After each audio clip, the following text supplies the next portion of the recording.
4 σημαντικοί παράγοντες που πρέπει να λάβεις υπόψη σου για την αγορά ενός σχολικού παγουριού. Πρώτον, υλικό κατασκευής.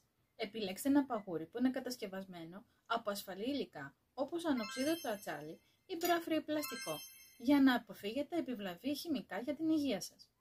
2. Διαρροή. Ελέγξτε το παγούρι έχει καλή στεγανοποίηση για να αποτραπούν τυχόν διαρροές υγρού, ιδίως αν το παίρνετε μαζί σας στο σχολείο ή σε άλλες δραστηριότητες. 3. Μόνωση. Επιλέξτε ένα παγούρι που διαθέτει καλή μόνωση, ιδίως αν πρόκειται να χρησιμοποιείτε ζεστά ή κρύα υγρά, ώστε να διατηρούν τη θερμοκρασία τους για μεγαλύτερο διάστημα. 4. Ευκολία καθαρισμού.